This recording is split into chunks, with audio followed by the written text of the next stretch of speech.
Hi, welcome to my home. My name's Taylor Bonham and I have my own Pinterest management business.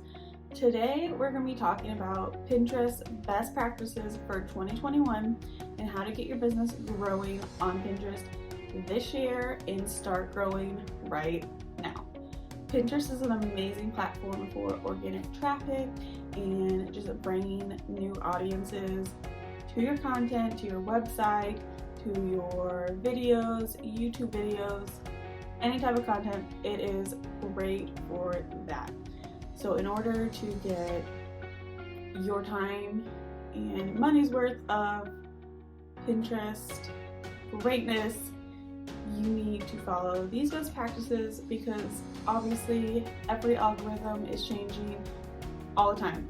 So I'm going to be talking about the best practices to get going now.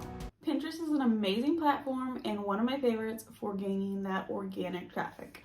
Whether you're trying to get traffic to your website, your blog posts, your courses, your lead magnets, and your email lists, YouTube videos, whatever type of content you have, Pinterest can get those new audiences to that content, but we need to know how to work with Pinterest. In this video, we are going to be talking and covering all the things for 2021 and how to get your business and your content growing starting today. We will be covering the most important factors that you need to know to be successful on Pinterest, from keywords, keyword research, to fresh pins and creating new content, to your consistency on the platform, because that is a huge thing as well. And on top of all of that, the new terminology that Pinterest has transitioned to for 2021. So stay tuned and watch this video. The strategies that I use could be completely different than someone else you follow or someone else that you listen to. So again, soak in the content, figure out what is working for you, and if it does, great. If it doesn't, tweak it a little bit more. But these strategies are things that I have tested, that I follow myself and have worked for me. There's no secret formula to Pinterest. Strategies are different. Some things work for some accounts, some things work for other accounts. This is where we test things and figure out if it works for us or not. And real quick before we get started, if you are not already a member, I have a free Facebook community called Pinterest VA Society, and it is filled with aspiring Pinterest managers, current Pinterest managers, social media managers, and those who just want the expertise from other Pinterest managers, all in this group. It's an amazing group, super active, everyone's super helpful in answering everyone's questions. So if you're not already a member, go to Facebook, search Pinterest VA Society, and request to join. So let's get started and dive into what makes a great Pinterest strategy. So if you haven't already heard, keywords on Pinterest and keyword research is the foundation to getting your content to place in search results and more people finding the content that you're putting out there on Pinterest. So first thing you want to do, if you aren't doing it already, is do your keyword research. Keyword research is so important, and I'm going to show you the 3 big ways to do keyword research on Pinterest. There are 3 main ways to do keyword research on the Pinterest platform. The first one is through your guided search, which is where you will search a topic and the most popular results will pop up on your search results. The second one is going through to the Pinterest ad section, and if you start creating a campaign, of course you're not going to actually publish the campaign. Go in to create a campaign and you're going to go to the keyword ad section and you can search keywords, and it's going to tell you how much monthly searches are on different keyword phrases. And the third option for keyword research is using the newer feature called Pinterest Trends. It's on Pinterest. You go to Pinterest Trends and you can search over the past 12 months the most popular key phrases. It's going to help you plan better for your own content and see, what keywords are populating. Use those 3 options. Those are really good ways to start doing your keyword research and figuring out what content you want to create for Pinterest and what keywords you're going to use to push your content out to more people. And so when you do this keyword research and you have your key phrases, the keywords that you want to use for your content, you're going to place these keywords in several different places. You're going to place them in your name, on your Pinterest profile, in your profile bio. You're going to place them in your pin titles, your pin descriptions, and then you're also going to place them in your board titles and your board descriptions. These are really important because all these places are going to play a role in how your content places in these keywords and in search results. Over the past year, so many things have changed with pinning on Pinterest. A big push for fresh pins has been super prominent and important for your Pinterest strategy. So you may ask, what are fresh pins? Fresh pins is just a nice term for a new image and plus a URL. You can post the same blog post several times, 10 times, 20 times, not at the same exact time, but you can keep posting that same blog post as long as there is a new image. Pinterest really wants new content, new ideas. They want to inspire their audience in new ways, and that's important. If you've been sticking with the old Pinterest strategy of like an 80-20 ratio or, repinning 10 to 15 pins per day, just throw that out, throw that in the garbage. That is not what we're doing anymore. The strategy has changed so much, like I said, from 2 years ago, even from a year ago. A lot of things have changed. Like I said, we're pushing fresh pins. We want fresh content. And so this is what we need to do. We need to repin a lot less for accounts that I've worked on and they're not like super brand new accounts. I'm repinning very minimal curated content. So like for my own account, I don't repin content hardly ever. And that's super important to know. You can repin content, but it's not necessary. And that's something you want to know. If you're working on a brand new account or new boards, you do want to repin content because you want Pinterest to know what your boards are going to be about. So in that case, when you are creating brand new boards or a brand new account, repinning is okay.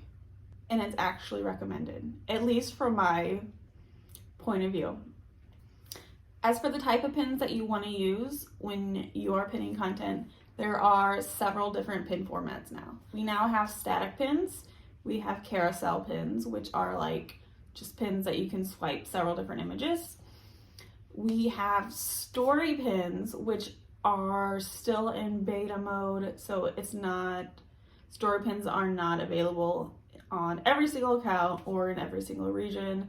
So definitely watch out for that still. And then we also have video pins. Video pins are great. From my experience, they get a lot of traction at first, but they fall off a lot sooner. Static pins take a little bit longer to get indexed and get traction with, but they last a lot longer in search results. And so for me, I've noticed about 6 weeks. 6 weeks later, after posting a specific static pin, I'll notice a bunch of clicks to my website from it. And so that's important to remember in our head. Not going to see results instantly. Pinterest is a long-term game and we have to be patient. But when we are consistent with our strategy, we see great results with it. In January 2021, Pinterest came out with a couple new terms. So one of the terms is outbound links, which used to be called link clicks. Outbound links is defined as clicks to your content's URL, your content's website. And then the other one is pin clicks, which used to be called close-ups. So pin clicks is just literally how it sounds, how many clicks on your pin. They clicked on your pin to see it closer up, but didn't click through to your website. So a super popular question is, how many pins should you post per day? So this number is going to depend on so many different things. At minimum, I suggest to post 1 fresh pin per day. So that will equate out to, about 30 pins per month. But again, this completely depends on your niche, your business, what your goals are. I am pinning around 3 to 5 fresh pins per day. Maybe your goal for Pinterest is to drive a ton of traffic to your blog. Maybe you're trying to monetize your blog, or you are monetizing your blog already, and you just want a ton of traffic to your website. This is where we increase our fresh pins. For that reason, I would suggest between 5 to 10 fresh pins per day.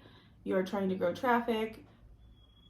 But again, this depends how much content you have. If you only have like 5 to 10 blog posts, don't post 5 to 10 fresh pins per day, because you're just going to be repeating the same exact blog post. You want to make sure you have enough content to the number of fresh pins you're putting out. So if you're trying to grow your website and grow your blog, make sure you're creating new content, because Pinterest wants new content. So like I said, don't post 10 fresh pins per day if you only have 5 to 10 blog posts.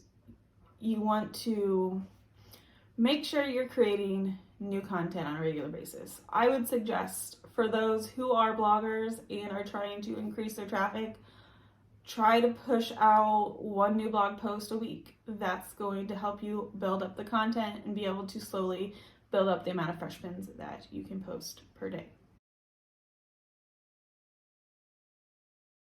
A big question I get all the time is about growing your audience on Pinterest and growing your following and your followers.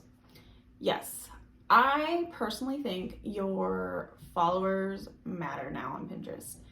It's going to help you grow your audience, grow your engaged audience, and as that number goes up and increases, more of your content is going to get dispersed to their home feeds, and more of your content is going to come across their home feed. So by growing your following, growing your engaged audience, it's going to push out more of your content to them. As they click on your pins, that's showing Pinterest that they're interested in what you have to offer to them. So again, if someone clicks on your pin, they're more likely to get other pins on their home feed. Pinterest is going to push your content out to them. By utilizing all of Pinterest's different pin formats, this is going to help grow your audience. For example, story pins tend to get a lot of reach quickly and then kind of fall off. Story pins don't allow you to directly link a URL to that pin, but story pins are a way to get education out there, different information or inspiration out there. And again, that's going to help grow your audience, grow your engaged audience, because again, it's going to push that story pin out to a lot more people. And if they click on it, Pinterest again is going to be like, oh, this person is interested in this person's content because they clicked on their story pin. That's why I believe story pins are super important.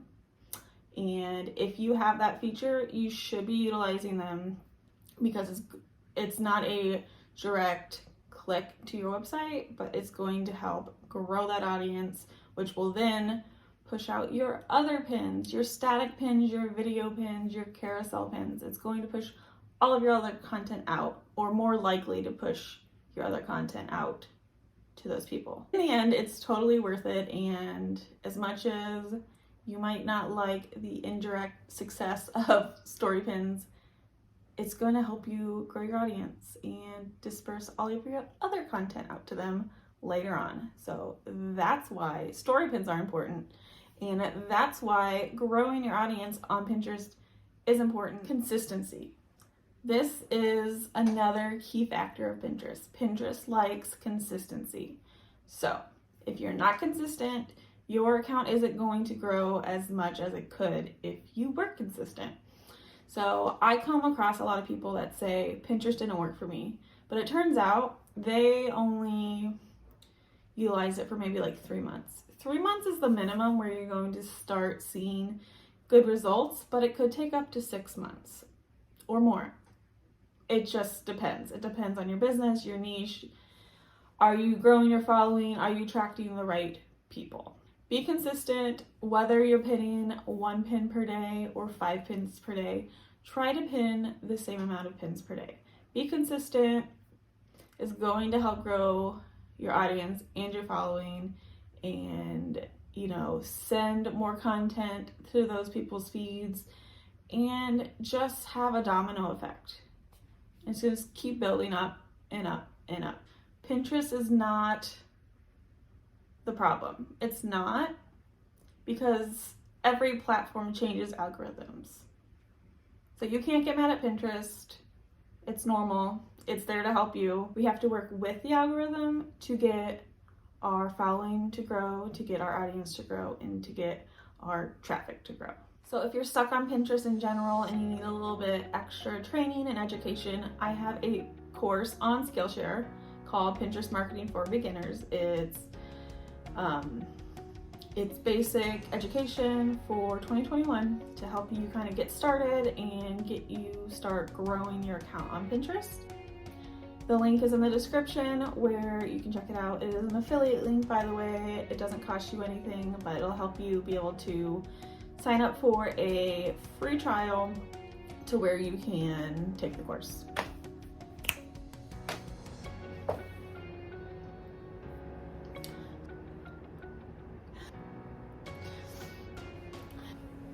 Was that hard? Was it? That doesn't make sense. At minimum, I suggest to post. So if you're trying to grow your blog traffic, make sure if you're trying, can you stop barking? He's barking again.